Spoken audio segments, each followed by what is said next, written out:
हमारे बच्चे हमारे भविष्य के लिए अनमोल निधि की तरह होते हैं। हमारे बच्चे जैसे ही होंगे वैसे ही हमारा परिवार और परिणामतः वैसे ही हमारा देश और दुनिया होगी। बच्चे प्रतिभा के धनी हो सकते हैं, मुसीबत की वजह भी हो सकते हैं। हमें देखना ये है कि बच्चों के पास जो ग्रोइंग एनर्जी का एक फ्लो होता है, हम उसको किस तरह से मेंटेन कर पाते हैं। निसंदेह बच्चों के अंदर जो सामर्थ्य ग्रो कर रही होती है, उपज रही होती है, उसका इस्तेमाल किस तरह से हो रहा है, ये महत्वपूर्ण है। यदि बच्चे अपने जीवन का, क्योंकि उनकी बहुत अधिक जिम्मेदारियां उस समय नहीं होती, अपनी सामर्थ्य को वर्कआउट में, अपने स्वास्थ्य को मेंटेन करने में, विचारों को उज्जवल करने में, इस दिशा में बच्चे अगर अपने आप को लगा सके तो वो भविष्य में इस देश के लिए या इस दुनिया के लिए एक अमूल्य निधि निश्चित रूप से बन पाएंगे।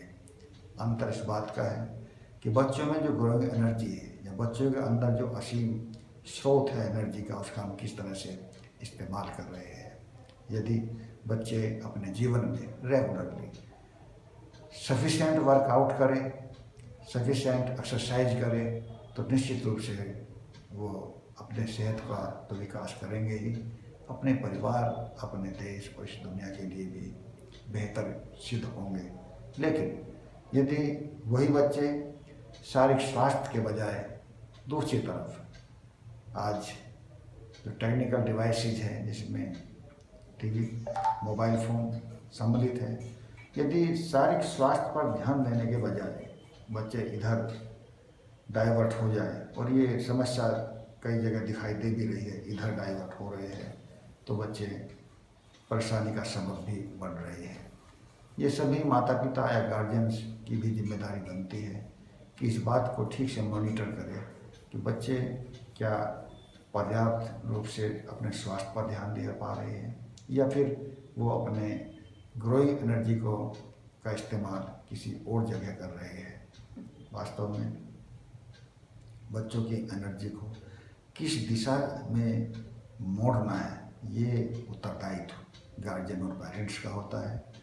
यदि हम इस बात को ठीक से समझ पाए और इसको ठीक से व्यवहार में ला पाए तो बच्चे निश्चित रूप से आज की पीढ़ी पिछली किसी भी पीढ़ी के मुकाबले ज़्यादा इंटेलिजेंट है, वो बेहतर परिणाम दे सकते हैं। आवश्यकता इस बात की है कि हम बच्चों के जीवन में पर्याप्त संतुलन बनाने का प्रयास करें। इससे पहले कि वो जीवन में कोई बहुत बड़ी जिम्मेदारी संभालें, वो ठीक से अपना शारीरिक विकास करें, मानसिक विकास करें, सांस्कृतिक विकास करें और संस्कारों का भी विकास कर सके।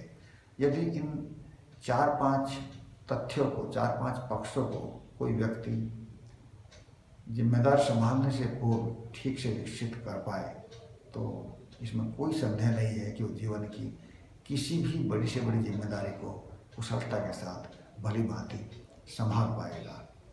हम चाहे जीवन के किसी भी अवस्था में हो, हमें इस बात को नहीं भूलना चाहिए कि स्वस्थ शरीर में ही स्वस्थ मन रह सकता है और शरीर स्वस्थ रखने के लिए कुछ समय मांगता है और वो समय हम इसके